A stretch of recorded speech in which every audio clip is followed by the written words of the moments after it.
Salut tout le monde, aujourd'hui je vais essayer de vous apprendre ceci. Ok?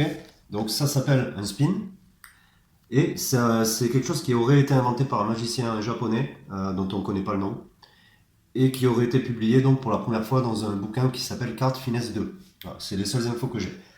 Donc pour les explications, déjà on va avoir besoin de ça.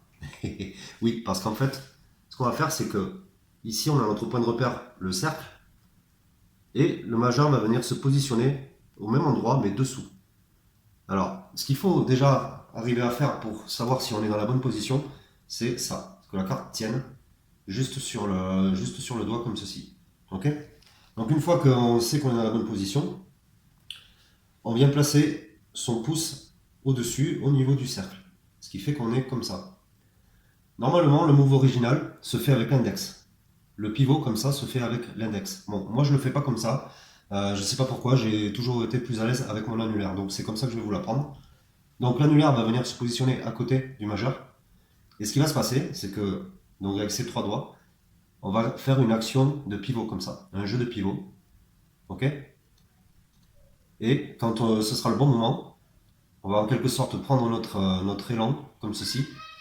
Et après, l'annulaire va en quelque sorte jeter la carte comme ça, la lancer dans ce sens. Donc évidemment, elle va être retenue par le pouce. Mais au moment où on fait cette action, il va falloir que le pouce se retire pour que la carte puisse pivoter sur le majeur. Donc en gros, voilà.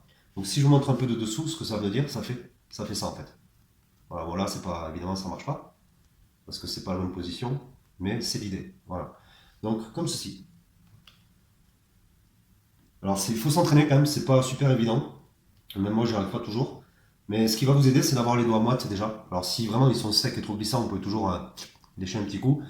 Ou alors espérer que la météo soit pas trop froide et que les mains soient pas trop lisses.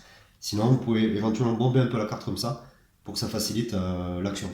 Donc, c'est tout pour ce mot. Si vous avez des questions, n'hésitez pas à les poser. Restez connectés et j'espère à bientôt. Salut, merci.